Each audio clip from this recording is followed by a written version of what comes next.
जय माता दी। मेरे सभी प्यारे दोस्तों, मैं लक्ष्मी शर्मा बड़ों को चरण स्पर्श, छोटों को प्यार और बराबर वालों को दिल से नमस्कार करती हूँ।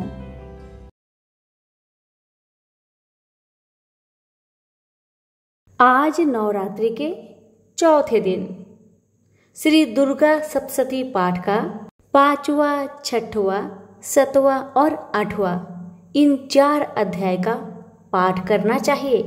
इसलिए मैं आप सभी को आज इन चारों अध्याय का पाठ सुनाने जा रही हूँ। श्री दुर्गा सप्तशती पाठ 5वां अध्याय। इस अध्याय में सुनिए देवताओं द्वारा देवी की स्तुति। महर्षि मेधा ने कहा, पूर्व काल में शुभ निशुभ नामक असुरों ने अपने बल के मत से इंद्र का त्रिलोकी का राज्य और यज्ञों के भाग छीन लिए, और वह दोनों इसी प्रकार सूर्य, चंद्रमा, धर्मराज और वरुण के अधिकारी भी छीनकर स्वयं ही उनका उपभोग करने लगे। वायु और अग्नि का कार्य भी वही करने लगे, और इसके पश्चात उन्होंने जिन देवताओं का राज्य छीना था उनको अपने अपने स्थान से निकाल दिया। इस तरह से अधिकार छीने हुए तथा दैत्यों द्वारा निकाले गए देवता अपराजिता देवी का स्मरण करने लगे कि देवी ने हमको वर दिया था कि विपत्ति में मैं तुम्हारी संपूर्ण विपत्तियों को नष्ट कर दूंगी। ऐसा विचार कर सब देवता हिमालय पर गए और भगवती विष्णु माया की स्तुति करने लगे। देवताओं ने कहा, देवी को नमस्कार है, शिव को नमस्कार है, प्रकृति और भद्रा को नमस्कार है। हम लोग रुद्रा, नित्या और गौरी को नमस्कार करते हैं। जो तस्नामयी चंद्र रूपिणी व सुख रूप देवी को निरंतर नमस्कार है। शरणागतों का कल्याण करने वाली वृद्धि और सिद्धि रूपा देवी को हम बार बार नमस्कार करते हैं। नए रीति राक्षसों की लक्ष्मी तथा स्वार्णी को नमस्कार है। दुर्गा को दुर्गम स्थलों को पार करने वाली दुर्गपरा को सारा, सर्वकारिणी ख्याति कृष्णा और धुर्मा देवी को सदैव नमस्कार है। अत्यंत सौम्य तथा अत्यंत रौद्र रूपा को हम नमस्कार करते हैं। उन्हें हमारा बारंबार प्रणाम है। जगत आधार भूताकृति देवी को बार बार नमस्कार करते हैं।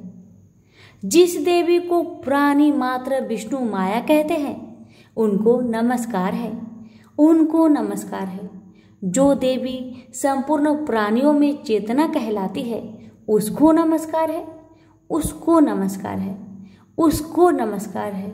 जो देवी संपूर्ण प्राणियों में बुद्धि रूप से स्थित है उसको नमस्कार है, उसको नमस्कार है, उसको नमस्कार है। जो देवी सब प्राणियों में निद्रा रूप से विराजमान है उसको नमस्कार है, उसको नमस्कार है, उसको नमस्कार है। जो देवी संपूर्ण प्राणियों में सुधा रूप से विराजमान है उसको नमस्कार है, उसको नमस्कार है, उसको नमस्कार है। हे देवी संपूर्ण प्राणियों में छाया रूप से स्थित है उसको नमस्कार है, उसको नमस्कार है, उसको नमस्कार है। जो देवी सब प्राणियों में शांति रूप से स्थित है उसको नमस्कार है, उसको नमस्कार है, उसको नमस्कार है। जो देवी सब प्राणियों में श्रद्धा रूप से स्थित है उसको नमस्कार है, उसको नमस्कार है, उसको नमस्कार है। जो देवी सब प्राणियों में कांति रूप से स्थित है उसको नमस्कार है, उसको नमस्कार है, उसको नमस्कार है। जो देवी सब प्राणियों में लक्ष्मी रूप से स्थित है उसको नमस्कार है, उसको नमस्कार है, उसको नमस्कार है। जो देवी संपूर्ण प्राणियों में वृत्ति रूप से स्थित है उसको नमस्कार है, उसको नमस्कार है, उसको नमस्कार है। जो देवी संपूर्ण प्राणियों में स्मृति रूप से स्थित है उसको नमस्कार है, उसको नमस्कार है, उसको नमस्कार है। जो देवी सब प्राणियों में दया रूप से स्थित है उसको नमस्कार है, उसको नमस्कार है, उसको नमस्कार है। जो देवी संपूर्ण प्राणियों में तुष्टि रूप से स्थित है, उसको नमस्कार है, उसको नमस्कार है, उसको नमस्कार है। जो देवी सब प्राणियों में मात्र रूप से विराजमान है, उसको नमस्कार है, उसको नमस्कार है, उसको नमस्कार है। जो देवी सब प्राणियों में भ्रांति रूप से स्थित है, उसको नमस्कार है, उसको नमस्कार है, उसको नमस्कार है। जो देवी सब प्राणियों में नित्य रूप से स्थित है, उसको नमस्कार है, उसको नमस्कार है, उसको नमस्कार है। जो देवी संपूर्ण प्राणियों में चैतन्य रूप से स्थित है, उसको नमस्कार है, उसको नमस्कार है, उसको नमस्कार है। जो देवी संपूर्ण प्राणियों में भ्रांति रूप से स्थित है, उसको नमस्कार है, उसको नमस्कार है, उसको नमस्कार है। जो देवी संपूर्ण प्राणियों में नित्य व्याप्त रहती है, उसको नमस्कार है, उसको नमस्कार है, उसको नमस्कार है। जो देवी चैतन्य रूप से इस संपूर्ण संसार को व्याप्त करके स्थित है, उसको नमस्कार है, उसको नमस्कार है, उसको नमस्कार है। पूर्व काल में देवताओं ने अपने अभीष्ट फल पाने के लिए जिसकी स्तुति की और देवराज इंद्र ने बहुत दिनों तक जिसका सेवन किया, वह कल्याण की साधना भूता ईश्वरी हमारा कल्याण और मंगल करे तथा सारी विपत्तियों को नष्ट कर डाले।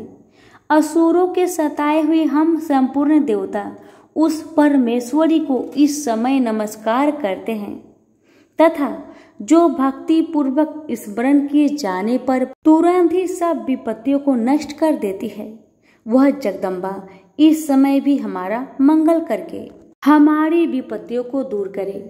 महर्षि मेधा ने कहा, राजन, इस प्रकार जब देवता स्तुति कर रहे थे, उस समय पार्वती देवी गंगा में स्नान करके आई। तब उनके ही शरीर से प्रकट हुए शिवा देवी बोली, शुभ दैत्य के स्वर्ग से निकले हुए और निशुभ से हारे हुए यह देवता मेरी ही स्तुति कर रहे हैं। पार्वती के शरीर से अंबिका निकली थी, इसलिए उसको संपूर्ण लोकों में कौशिकी कहते हैं। कौशिकी के प्रकट रहने के पश्चात पार्वती देवी के शरीर का रंग काला हो गया और वह हिमालय पर रहने वाली कालिका देवी के नाम से प्रसिद्ध हुई। फिर शुभ और निशुभ के दूत चंडमुंड वहां आए। उन्होंने परम मनोहर रूप वाली अंबिका देवी को देखा। फिर वह शुभ के पास जाकर बोले, महाराज, एक अत्यंत सुंदर स्त्री हिमालय को प्रकाशित कर रही है। वैसा रंग रूप आज तक हमने किसी स्त्री में नहीं देखा। हे असुरेश्वर, आप यह पता लगाइए कि वह कौन है और उसको ग्रहण कर ले। वह स्त्री स्त्रियों में रत्न है। वह अपनी कांति से दसों दिशाओं को प्रकाश करती हुई वहां स्थित है, इसलिए आपको उसका देखना उचित है। प्रभु, तीनों लोकों के हाथी, घोड़े और मणि इत्यादि जितने रत्न हैं, वह सब इस समय आपके घर में शोभ्यमान है। हाथियों में रत्न ऐरावत हाथी और उच्च श्रवा नामक घोड़ा तो आप इंद्र से लाए हैं। हंसों द्वारा जूता हुआ विमान जो कि ब्रह्मा जी के पास था, अब आपके पास है। और यह हमारा महापद्य नामक खजाना आपने कुबेर से छीना है। समुद्र ने आपको सदा खिले हुए फूलों की किंजकनी नामक माला दी है। वरुण का कंचन वर्षा नामक छत्र आपके पास है और रथों में श्रेष्ठ प्रजापति का रथ भी आपके पास ही है। दैत्यंत्र मृत्यु की उत्क्रादिता नामक शक्ति भी आपने छीन ली है और वरुण का पास भी आपके भ्राता निशुभ के पास ही है। और समुद्र में पैदा होने वाले सब प्रकार के रत्न भी आपके भ्राता निशुभ के अधिकारी में है। और जो अग्नि में न जल सके ऐसा दो वस्त्र भी अग्निदेव ने आपको दिए हैं। दैत्यराज, इस प्रकार सारी रत्न रूपी वस्तुएं आप ग्रहण कर चुके हैं, तो फिर आप यह कल्याणमयी स्त्री में रत्न रूप अनुपम स्त्री को ग्रहण क्यों नहीं करते? महर्षि मेधा ने कहा। चंद्रमुंड का यह वचन सुनकर शुभ ने कहा, सुग्रीव को अपना दूत बनाकर देवी के पास भेजा जाए। प्रथम उसको सब कुछ समझा दिया जाए कि वहां जाकर तुम उसको इस प्रकार कहना, और ये भी कह दिया कि जिस तरह से प्रसन्न हो वह तुरंत यहाँ चली आए, उसी प्रकार समझाकर कहना। दूत सुग्रीव पर्वत के उस रमणीक भाग में जहाँ देवी बसती थी वहां पहुंचा।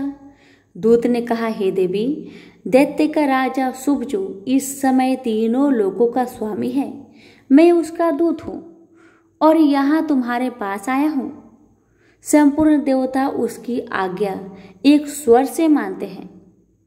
अब जो कुछ उसने कहला भेजा है वह सुनो। उसने कहा है, इस समय संपूर्ण त्रिलोकी मेरी बस में है और संपूर्ण यज्ञों के भागों को पृथक पृथक मैं ही लेता हूँ, और तीनों लोकों में जितने श्रेष्ठ रत्न हैं वह सब मेरे पास है। देवराज इंद्र का वाहन ऐरावत मेरे पास है, जो मैंने उससे छीन लिया है। उच्च श्रवा नामक घोड़ा जो क्षीर सागर मंथन करने से प्रकट हुआ था, उसे देवताओं ने मुझे समर्पित किया है। हे सुंदरी, इसके अतिरिक्त और भी जो रत्न भूषण पदार्थ देवताओं के पास थे वह सब मेरे पास है। हे देवी, मैं तुम्हें संसार की स्त्रियों में रत्न मानता हूँ, क्योंकि रत्नों का उपभोग करने वाला मैं ही हूँ। हे चंचल कटाक्षों वाली सुंदरी, अब यह भी मैं तुम पर छोड़ता हूँ कि तू मेरी या मेरी भाई का महापराक्रमी निशुभ की सेवा में आ जाए। यदि तू मुझे वरेगी तो तुझे अतुल महान ऐश्वर्य की प्राप्ति होगी। अतः तुम अपनी बुद्धि से यह विचार कर मेरे पास चली आओ। महर्षि मेधा ने कहा, दूत के ऐसे कहने पर संपूर्ण जगत का कल्याण करने वाली भगवती दुर्गा मन ही मन मुस्कुराई और इस प्रकार कहने लगी। देवी ने कहा, हे दूत, तू जो कुछ कह रहा है वह सत्य है और इसमें किंचित मात्र भी झूठ नहीं है। शुभ इस समय तीनों लोकों का स्वामी है और निशुभ भी इसी तरह पराक्रमी है, किंतु इसके संबंध में जो प्रतिज्ञा कर चुकी हूँ उसे मैं कैसे झुठला सकती हूँ। अतः तू मैंने जो प्रतिज्ञा की है उसे भी सुन। जो मुझे युद्ध में जीत लेगा और मेरे अभिमान को खंडित करेगा और बल में मेरे समान होगा, वही मेरा स्वामी होगा। इसलिए शुभ अथवा महापराक्रमी निशुभ यहाँ आए और युद्ध में जीतकर मुझसे विवाह कर ले। इसमें भला देर की क्या आवश्यकता है? दूत ने कहा, हे देवी, तुम अभिमान में भरी हुई हो, मेरे सामने तुम ऐसी बात ना करो। इस त्रिलोकी में मुझे तो ऐसा कोई नहीं दिखाई देता जो कि शुभ और निशुभ के समान ठहर सके। हे देवी, जब अन्य देवताओं में से कोई शुभ व निशुभ के सामने युद्ध में ठहर नहीं सकता, तो फिर तुम जैसी स्त्री उनके सामने रणभूमि में ठहर सकोगी। जिन शुभ आदि असुरों के सामने इंद्र आदि देवता नहीं ठहर सके, तो फिर तुम अकेली स्त्री उनके सामने कैसे ठहर सकोगी? अतः तुम मेरा कहना मानकर उनके पास चलो, नहीं तो जब वह तुम्हें केस पकड़कर घसीटते हुए ले जाएगा तो तुम्हारा गौरव नष्ट हो जाएगा। इसलिए मेरी बात मान लो।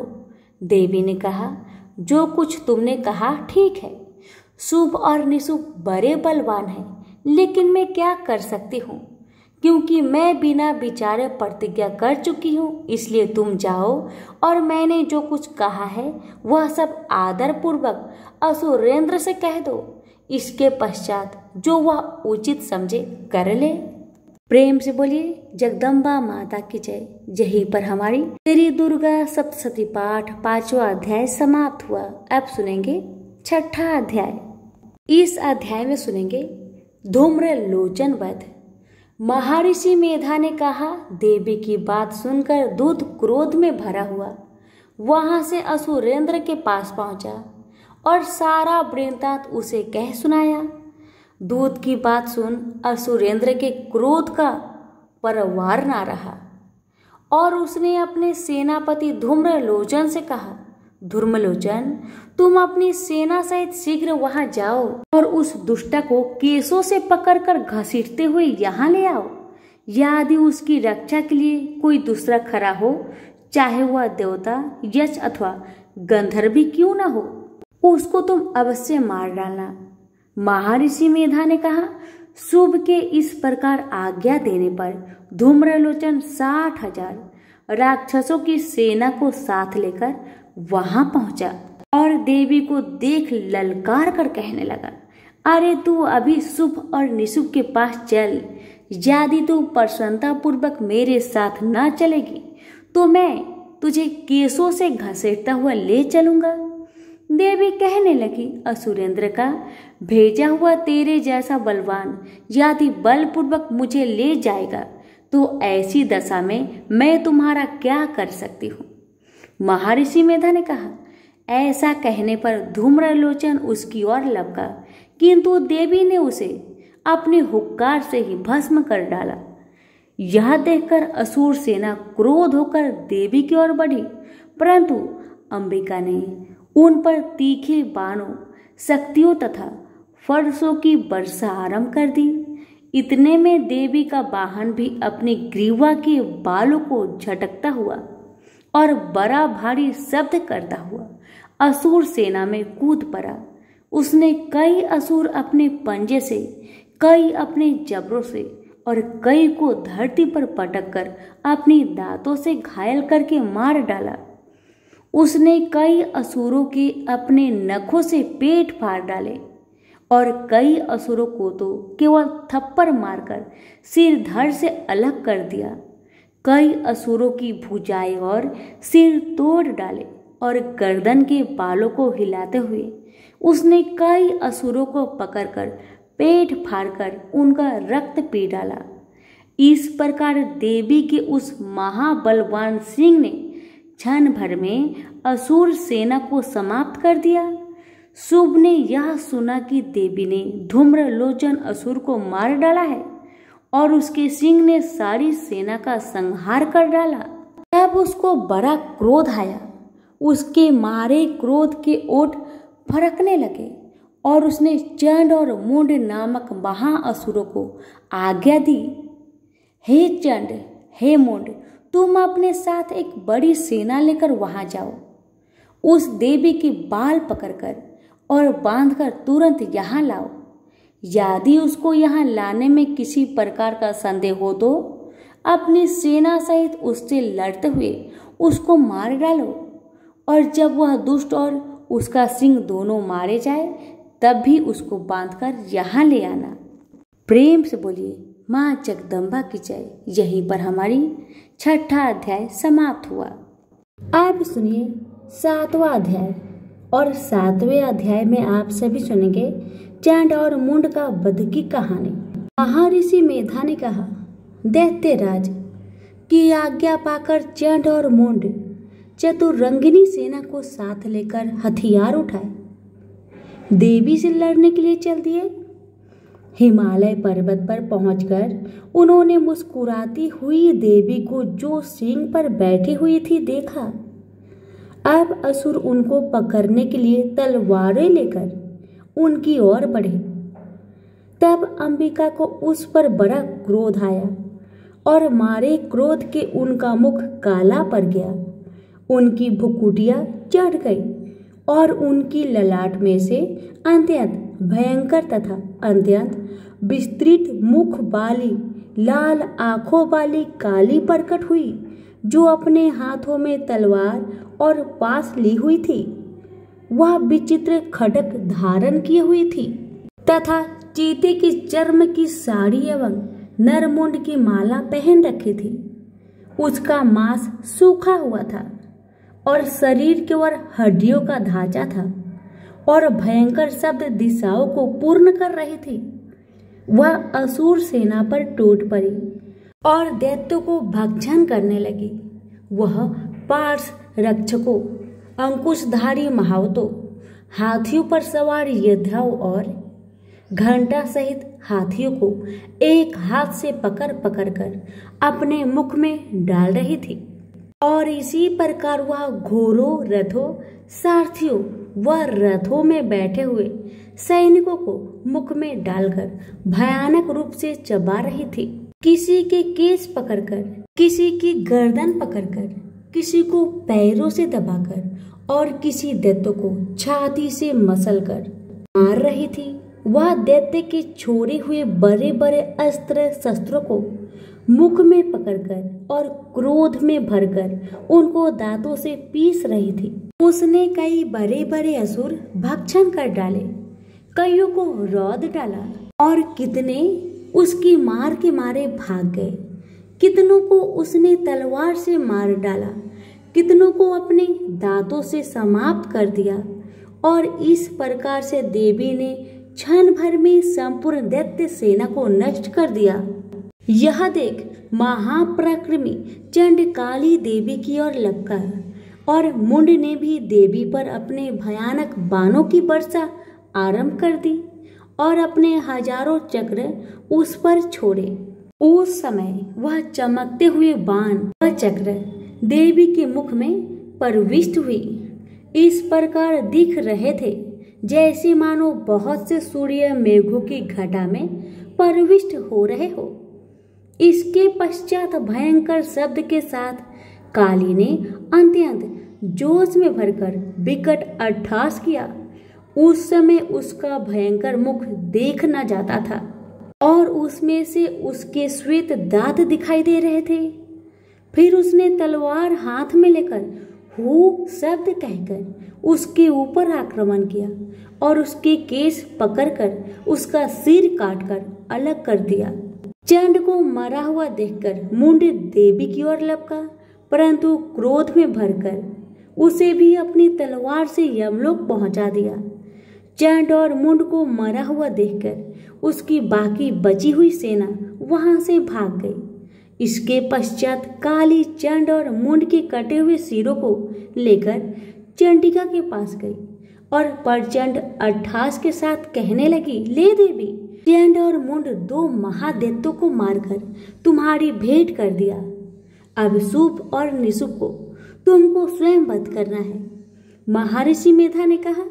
वहां लाए हुए चंड और मुंड के सिरों को देखकर कल्याणमयी चंडी ने काली से मधुर वाणी में कहा, देवी, तुम चूंकि चंड और मुंड को मेरे पास लेकर आई हो, अतः संसार में चामुंडा के नाम से तुम्हारी ख्याति होगी। प्रेम से बोलिए माँ काली की जय हो। यहीं पर हमारी श्री दुर्गा सप्तशती पाठ 7वां अध्याय समाप्त हुआ। अब सुनेंगे 8वां अध्याय। 8वां अध्याय में आप सभी सुनेंगे रक्त बीज वध। महर्षि मेधा ने कहा, चंड और मुंड नामक असुर के मारे जाने से और बहुत सी सेना के नष्ट हो जाने से असुरों के राजा प्रतापी शुभ ने क्रोध युक्त होकर अपनी संपूर्ण सेना को युद्ध के लिए तैयार होने की आज्ञा दी। उसने कहा, आज उदय युद्ध नामक 86 असुर सेनापति अपनी सेनाओं के साथ युद्ध के लिए जाए और कंबु नामक 84 सेनापति भी वहां आए और कोटि वीर्य नामक 50 सेनापति और धूम्र कुल के 100 सेनापति प्रस्थान करे। काल दोहद मारे और काल के यह दैत्य भी मेरी आज्ञा से सच कर युद्ध के लिए कुछ करे। भयानक शासन करने वाला असुरों का स्वामी शुभ इस प्रकार आज्ञा देकर बहुत बड़ी सेना को साथ युद्ध के लिए चला। उसकी सेना को अपनी ओर आता देखकर चंडिका ने अपनी धनुष की टंकार से पृथ्वी पर आकाश के बीच का भाग गुंजा दिया। राजन, इसके पश्चात देवी के सिंह ने दहाड़ना आरंभ कर दिया और अंबिका को घंटे के शब्दों ने उनको और भी बढ़ा दिया। धनुष की टंकार, शेर की दहाड़ और घंटे के शब्द से पृथ्वी और आकाश के बीच का भाग गूंज उठा और इसके साथ ही देवी ने अपने मुख को और भी भयानक बना लिया। ऐसे में भयंकर शब्द को सुनकर राक्षस सेना ने देवी तथा उसके इर्द गिर्द घेरा डाल दिया। राजन उस समय दैत्यों के नाश के लिए और देवताओं के हित के लिए ब्रह्मा, शिव, कार्तिकेय, विष्णु तथा इंद्र आदि देवों की शक्तियां जो अत्यंत पराक्रम और बल से संपन्न थी, उनके शरीर से निकलकर उसी रूप में चंडिका देवी के पास गई। जिस देवता का जैसा रूप था, जैसे आभूषण थे और जैसा वाहन था, वैसा ही रूप, आभूषण और वाहन लेकर उन देवताओं की शक्तियां दैत्यों से युद्ध करने के लिए आई। हंस युक्त विमान में बैठकर और रुद्राक्ष की माला तथा कमंडलू धारण करके ब्रह्मा जी की शक्ति आई। वृषभ पर सवार होकर हाथ में त्रिशूल लेकर, महानाग का कंगन पहनकर और चंद्र रेखा से भूषित होकर भगवान शंकर की शक्ति महेश्वरी आई और मोर पर आरूढ़ होकर हाथ में शक्ति लिए दैत्यों से युद्ध करने के लिए कार्तिकेय जी की शक्ति उन्हीं का रूप धारण करके आई। भगवान विष्णु की शक्ति गरुड़ पर सवार होकर शंख, चक्र, सर्ड, गदा, धनुष तथा खदक हाथ में लिए हुए आई। श्री हरि की शक्ति 12 ही बरा का शक्ति धारण करके आई और नरसिंह के समान शरीर धारण करके उनकी शक्ति नरसिंही भी आई। उसकी गर्दन के झटकों से आकाश के तारे टूट पड़ते थे और इसी प्रकार देवराज इंद्र की शक्ति ऐद्री भी ऐरावत के ऊपर सवार होकर आई। पश्चात इन देव शक्तियों से घिरे हुए भगवान शंकर ने चंडिका से कहा, मेरे प्रसन्नता के लिए तुम शीघ्र ही इन असुरों को मारो। इसके पश्चात देवी के शरीर में अत्यंत उग्र रूप वाली और सैकड़ों गिदरियों के समान आवाज करने वाली चंडिका शक्ति प्रकट हुई। उस अपराजिता देवी ने धूमिल जटा वाले भगवान श्री शंकर जी से कहा, प्रभु आप मेरी ओर से दूत बनकर शुंभ और निशुंभ के पास जाइए और उन अत्यंत गर्वीले दैत्य से कहिए तथा उनके अतिरिक्त और भी दैत्य वहां युद्ध के लिए उपस्थित हो, उनसे भी कहिए, जो तुम्हें अपने जीवित रहने की इच्छा हो तो त्रिलोकी का राज्य इंद्र को दे दे। देवताओं को उसका यज्ञ भाग मिलना आरंभ हो जाए और तुम पाताल को लौट जाओ।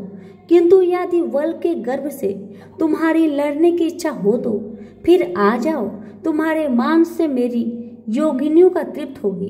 क्योंकि उस देवी ने भगवान शंकर को दूत का कार्य में नियुक्त किया था, इसलिए वह संसार में शिवदूती के नाम से विख्यात हुई। भगवान शंकर से देवी का संदेश पाकर दैत्यों का क्रोध का कोई आर पार न रहा और वह जिस स्थान पर देवी विराजमान थी वहां पहुंचे और जाने के साथ ही उस पर बाणों और शक्तियों की वर्षा करने लगे। देवी ने उनके फेंके हुए बाणों, शक्तियों, त्रिशूल और फरसों को अपने बाणों से काट डाला और काली देवी उस देवी के साथ आगे खड़ी होकर शत्रुओं को त्रिशूल से विदर्न करने लगी और खड़वाक से कुचलने लगी। ब्राह्मणी जिस तरफ दौड़ती थी उसी तरफ अपने कमंडलों का जल छिड़ककर दैत्यों के वीर्य व बल को नष्ट कर देती थी और इसी प्रकार महेश्वरी त्रिशूल से, वैष्णवी चक्र से और अत्यंत कोप वाली कौमारी शक्ति द्वारा असुरों को मार रही थी और ऐन्द्री के बाजू के प्रहार से सैकड़ों दैत्य रक्त की नदियां बहाते हुए पृथ्वी पर सो गए। बाराही ने कितने ही राक्षसों को अपनी थुथुन द्वारा मृत्यु के घाट उतार दिया। दाढ़ों के अग्रभाग से कितने ही राक्षसों की छाती को चीर डाला और चक्र की चोट से कितनों को विदर्न करके धरती पर डाल दिया। बड़े बड़े राक्षसों को नरसिंही अपने नखों से विदर्न करके भक्षण कर रही थी और सिंहनाद से चारों दिशाओं को गुजाती हुई रणभूमि में विचर रही थी। शिवदूती के प्रचंड अट्टहास से कितने ही दैत्य भयभीत होकर पृथ्वी पर गिर पड़े और उनके गिरते ही वह भक्षण कर गई। इस तरह क्रोध में भरे हुए मात्र गणों के नाना प्रकार के उपयोगों से बड़े बड़े असुरों को मरते हुए देखकर राक्षसी सेना भाग खड़ी हुई और उनको इस प्रकार भागता देखकर रक्तबीज नामक महापराक्रमी राक्षस क्रोध में भरकर युद्ध के लिए आगे बढ़ा। उसके शरीर से रक्त की बूंदें पृथ्वी पर गिरती थी तो वैसे ही शरीर वाला तथा वैसे ही बलवान दैत्य पृथ्वी से उत्पन्न हो जाता था। रक्तबीज गदा हाथ में लेकर ऐन्द्री के साथ युद्ध करने लगा। जब ऐन्द्री शक्ति ने अपने वज्र से उसको मारा तो घायल होने के कारण उसके शरीर से बहुत सा रक्त चलने लगा और उसकी प्रत्येक बूंद से उसके समान ही बलवान तथा महापराक्रमी अनेकों दैत्य भयंकर रूप में प्रकट हो गए। वह सबके सब दैत्य रक्तबीज के समान ही बलवान तेज वाले थे। वह भी भयंकर अस्त्र शस्त्र लेकर देवियों के साथ लड़ने लगे। जब ऐन्द्री के वज्र प्रहार से हजारों से उसके मस्तक पर चोट लगी और रक्त बहने लगा तो उसमें से हजारों पुरुष उत्पन्न हो गए। वैष्णवी ने चक्र से और ऐन्द्री ने गदा से रक्तबीज को चोट पहुंचाई और वैष्णवी के चक्र से घायल होने पर उसके शरीर से जो रक्त बहा उससे हजारों महाअसुर उत्पन्न हुए, जिसके द्वारा यह संपूर्ण जगत व्याप्त हो गया। कौमारी ने शक्ति से, बाराही ने खटक से और महेश्वरी ने त्रिशूल से उसको घायल किया। इस प्रकार क्रोध में भरकर उस महादैत्य ने जब माताओं पर पक पृथक गदा से प्रहार किया और माताओं ने शक्ति और शूल इत्यादि से उसको जो बार बार घायल किया, उससे सैकड़ों महादैत्य उत्पन्न हुए। इस प्रकार उस रक्त बीज के चक्र से उत्पन्न हुए असुरों से संपूर्ण जगत व्याप्त हो गया, जिससे देवताओं को भय हुआ। देवताओं को भयभीत देखकर चंडिका ने काली से कहा, चामुंडे, आपने मुख को बड़ा करो और मेरी शस्त्रघात से उत्पन्न हुए रक्त बिंदुओं तथा रक्त बिंदुओं से उत्पन्न हुए महाअसुरों को तुम अपने इस मुख से भक्षण करती जाओ। इस प्रकार रक्त बिंदुओं से उत्पन्न हुए महादैत्य को भक्षण करते हुए तुम रण में विचारो। इस प्रकार रक्त क्षीण होने से यह दैत्य नष्ट हो जाएगा। तुम्हारी भक्षण करने के कारण अन्य दैत्य उत्पन्न नहीं होंगे। काली से इस प्रकार कहकर चंडिका देवी ने रक्त बीज पर अपने त्रिशूल से प्रहार किया और काली देवी ने अपने मुख में उसका रक्त ले लिया। तब उसने अपनी गदा से चंडिका पर प्रहार किया। प्रहार से चंडिका को तनिक भी कष्ट न हुआ। हाँ, उसके शरीर से बहुत सा रक्त बहने लगा, लेकिन उसके गिरने के साथ ही काली ने उसको मुख में ले लिया। काली के मुख में उस रक्त से जो असुर उत्पन्न हुए उसको उसने भक्षण कर लिया और रक्त को पीती गई। तदंतर देवी ने रक्त बीज को, जिसका की खून काली ने पिया था, चंडिका ने वज्र बाण तथा खड्ग तथा रिष्टि इत्यादि से मार डाला। राजन, अनेक प्रकार के शस्त्रों से मारा हुआ और खून से वंचित वह महादैत्य रक्त बीज पृथ्वी पर गिर पड़ा। राजन, उसके गिरने से देवता अत्यंत प्रसन्न हुए और माताओं उन असुरों का रक्त पीने के पश्चात उद्धत होकर नृत्य करने लगी। प्रेम से बोलिए माता रानी की जय हो। यहीं पर हमारी इस दुर्गा सप्तशती पाठ का 8वां अध्याय समाप्त हुआ।